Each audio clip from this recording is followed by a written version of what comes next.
एका तरी मुलाचा मला असा फोन येतो की ताई बायको गेलीये, आज 1.5 महिना झाला येत नाहीये, आज 2 वर्ष झाली येत नाहीये, बाळणपणाला गेली, हिची आई पाठवत नाहीये.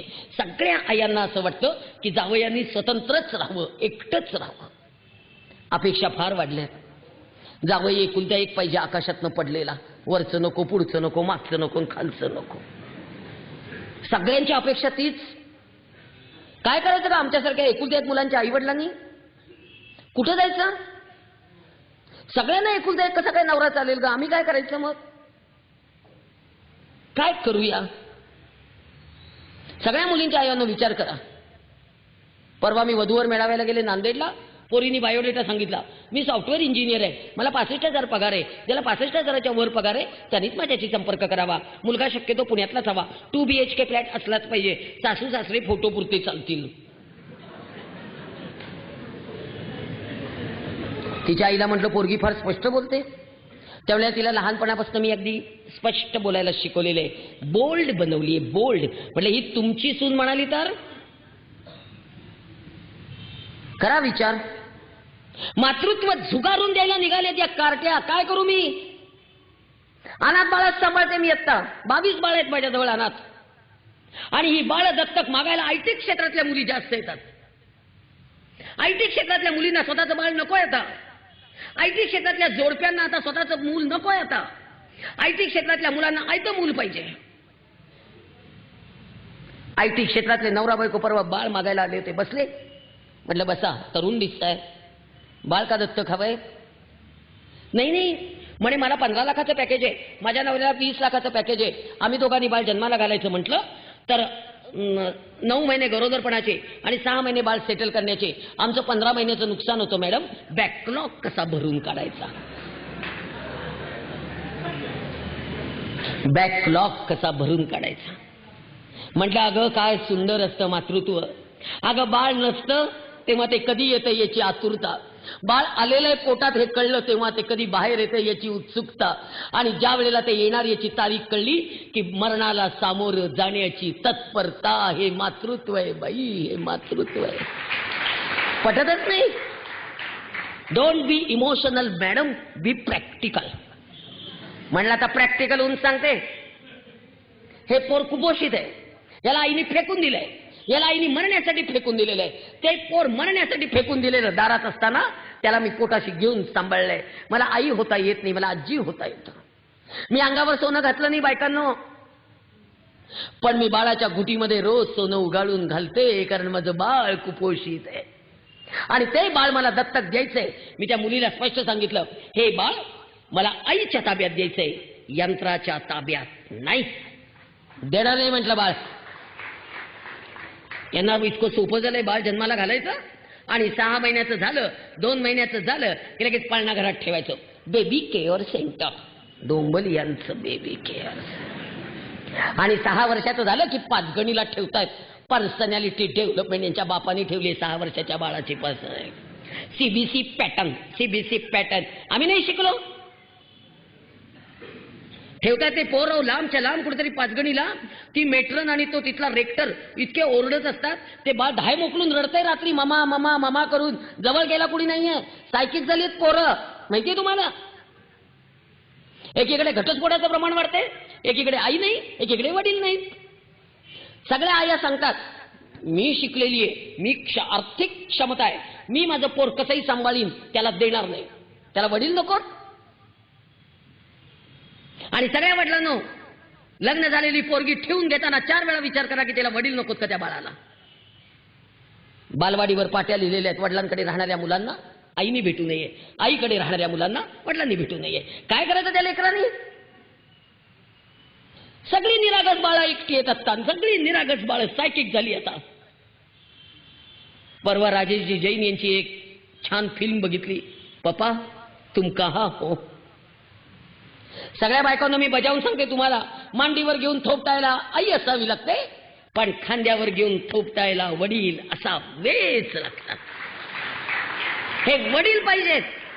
तुम्हाला माहेरी गेल्यानंतर बैठकीच्या खोलीत वडील नकोत? तुम्हाला तुमचे वडील पाहिजे, तर लेकराला नकोत?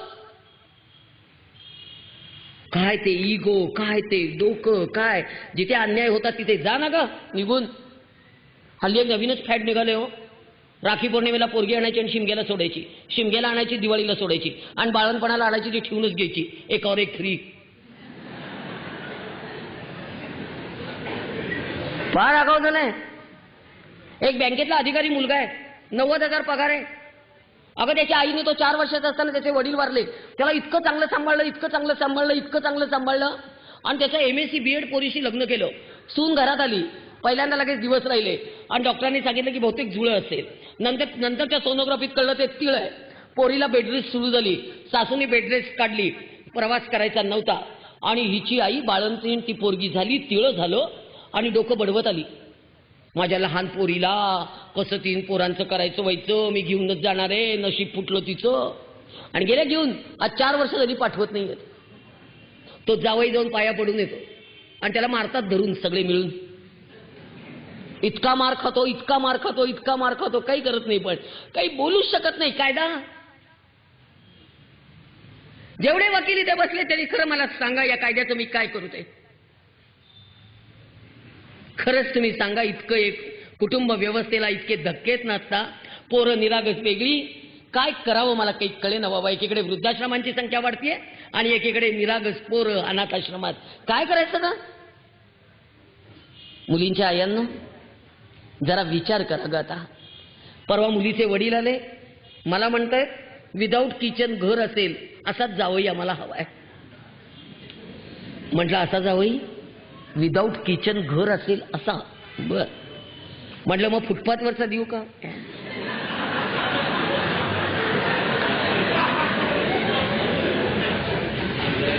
आमची मुलगी स्वयंपाकघरात जाणार नाही, आमची मुलगी स्वयंपाक करणार नाही, आमची मुलगी धुणं धुणार नाही, आमची मुलगी भांडी घासणार नाही, आमची मुलगी चतुर्थ श्रेणी कामं करणार नाही, संडास बाथरूम बेसिन आमची मुलगी घासणार नाही. म्हटलं तुमची मुलगी काय करणार नाही ते कळलं, काय करणार ते सांगा. शेवटी मी रागारागाने विचारलं त्या वडिलांना, बाळंतीण ती होणार ना हो का, आमच्या जावयाची जबाबदारी आहे.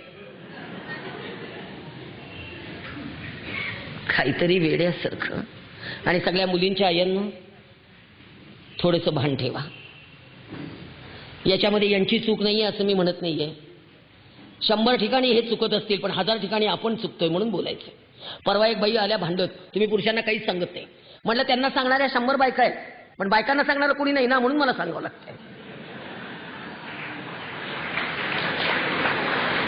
काय करणार बायकांना. मी हे पण पुढे जाऊन सांगते. एका मुलीच्या अंगावर कोल्हापूरच्या सासूची तक्रार आहे. सून घरात येऊन 8 महिने झाले, सुनेच्या अंगावर मेहंदी काढलेली आहे. किती मेहंदी आहे. बोटापासून खांद्यापर्यंत, पायापासून इथपर्यंत, आणि पाठीला सगळे टॅटू. सुनेला विचारला हळद काढताना तुला इतकं कुणी रंगवलं. तेव्हा त्या मुलीने उत्तर दिलं, माझ्या मम्मीनी मुंबईहून एक कलाकार बोलवला होता, त्याला 50,000 रुपये देऊन माझ्या आईने माझं अंग रंगवून घेतलेलं आहे. काय करायचं या आईचं. परपुरुषासमोर पोरगी 8 तास मेहंदी काढायला नागडी बसवली, आईला काही वाटलं कसं नाही. म्हणून चिडते, म्हणून ओरडते, म्हणून बोलते. नगरला गेले, भर रस्त्यावर मेहंदी काढायला बायका बसतात, सगळे पुरुष आहेत मेहंदी काढणारे. काय करायचं, ओरडून ओरडून आली आहे. आणि आता एक नवीन फॅशन आली आहे, बायकांना साड्या नेसवायला सगळीकडे लग्नामध्ये आता पुरुष आहे. ओरडून आली आहे कोकलून. काय करायचं. लग्नातल्या नवरीच्या साड्या सकाळपासून बदलायच्या 45 प्रकारच्या साड्या हा पुरुष शिकून नेसवतो. 100 वेळा त्याच्यासमोर उघडी होती पोरगी, ओरडू नको तर काय करू. उद्या शिक्षा देणाऱ्या न्यायाधीशांना हे सगळं सांगा कुणीतरी, हे बोला कुणीतरी.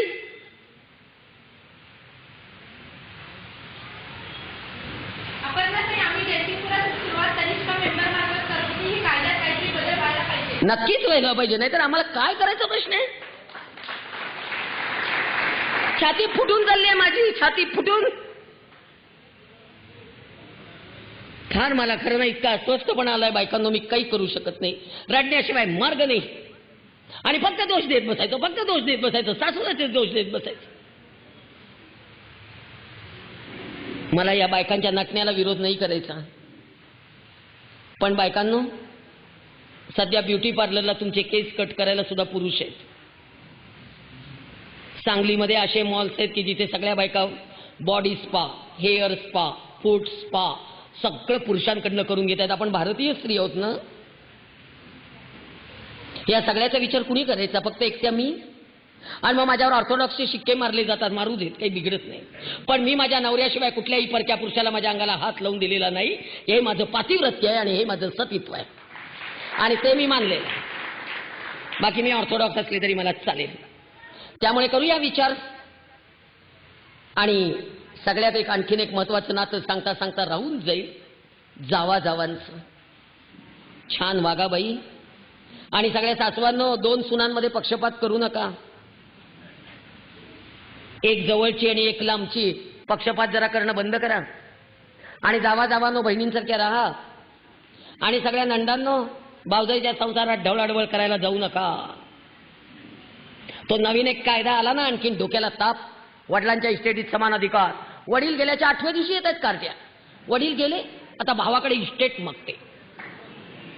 ज्या बहिणींची परिस्थिती चांगली आहे त्यांनी भावाकडे इस्टेट मागायला धावाधाव करायची नाही. आणि ज्या भावांची परिस्थिती चांगली आहे त्यांनी बहिणीला दिल्याशिवाय राहायचं नाही. काही वकिलांकडे जायची गरज नाहीये. मधल्यामध्ये काही गरज नाही. मामा संपवला हो या कायद्याने.